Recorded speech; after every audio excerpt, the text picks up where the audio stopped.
Hey everybody, and welcome to day 25 of 31 and 31.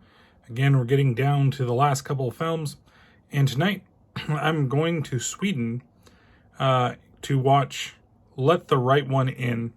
Now, this was remade as Let Me In, right? Which is the American one starring Chloe Grace Moretz. And sorry, there's something stuck in my throat. And I cannot for the life of me remember the name of the kid. He was in that one that recently came out last year that got a lot of praise in it. He got a lot of praise in the movie as well, The Power of the Dog. And that one is very good. Very, very good. I'm not going to... It's one of the few occasions where you have a movie that is a remake, that is an English remake of a movie, a U.S. remake of a movie, and sometimes they're just bad. You know, we see that a lot in the Japanese horror movies, and it's a fantastic movie. I remember seeing that movie in the theater with my wife, kind of forcing her to go with me. She was interested, but she's like not a really big movie person. She doesn't really go to the movies that often, and I like going to the movies a lot. That's what we did as a kid. So, you know, that's what I like to do. It's one of the big things that I like to do. And I fell in love with the movie. I really liked it. And honestly, I had never seen this. And I should have. And my sister has seen it. And she's like, well, you should see the original because the original is probably better. And now I've seen it. And they're both fantastic. Utterly fantastic. They have their strengths in both. The relationship between the main characters is really good in both movies. This doesn't need to be like super gory. It has some things in it that are a little bit disturbing, especially the acid on the face and stuff like that. But this one definitely seems longer than the other one, but it might not be. It's been a while since I saw Let Me In, and it's a movie that I feel like I should just cover on the podcast someday when I want to talk about a movie that I really like. And in this, man, I just absolutely adore this movie. The love story between the main characters and things are definitely changed. Even from the book, things got definitely changed. And one of the things that I don't remember if they touched on it in the US remake. I think they didn't touch on it. I think they left her in the original, or in the remake version of this. But, you know, this follows the book where, you know, it's not a her. And that, I'm sorry if that's ruining something with it, but, it's not just about being a vampire is the reason that, Ellie is who Ellie is. And they actually like show you the thing in this too, which surprised the hell out of me.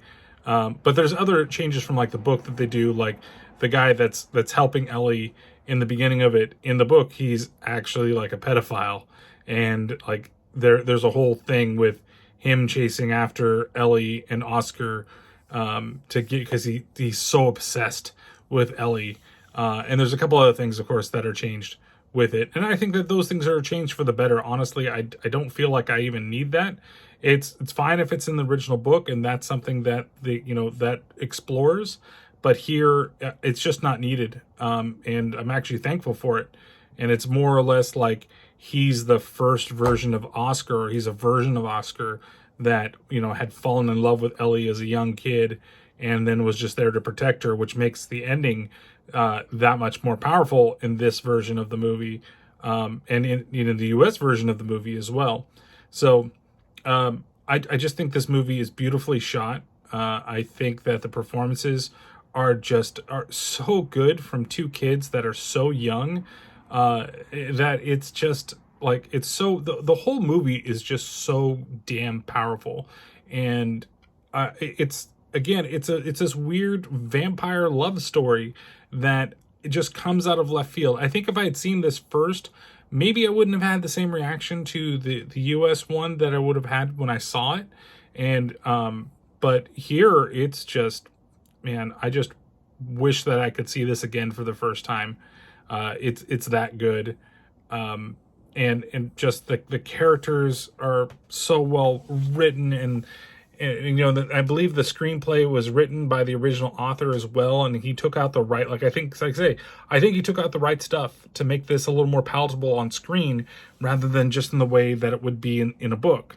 Yeah, I mean, this is a solid 5 out of 5 fangs, man.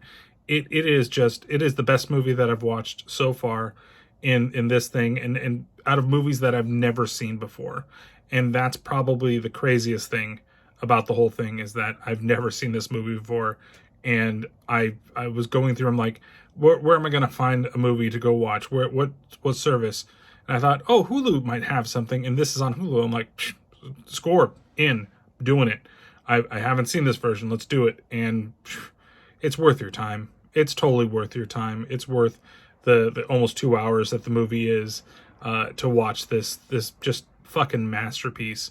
This is just a masterclass of horror, of drama, of romance. Like I said, I'm just completely in awe of this movie after watching it.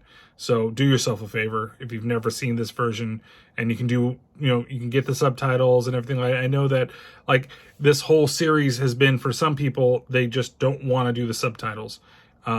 It's so worth your time to sit through the movie and read just for, the 2 hours that this is going to be, and do it. And I'm not knocking anybody that doesn't want to do that, because, everybody's different in the way that they consume media and how they want to consume media.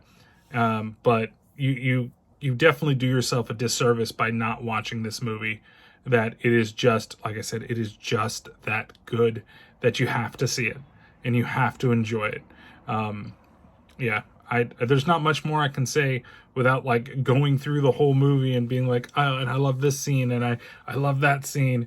I mean, the first attack that Ellie does is done so well that it's just like, it sets up everything, and the ending is still as shocking as it was when, I saw it in the US version. Here, in some cases even more so. And I think that's what makes the two so good, is that they are, I know I saw like a bunch of random reviews that were out there and talking about Let Me In, saying that it's superfluous, it didn't need to be made because it's almost a shot-for-shot remake in some way, shape, or form, as this is. And it is a little different. I mean, they changed the names, they changed the scenery, it's based in the US rather than being based in Sweden, and all these little things like that. But it hits different notes differently. And there's a great quote from the author. It's available on Wikipedia, and so I'm kind of like paraphrasing here.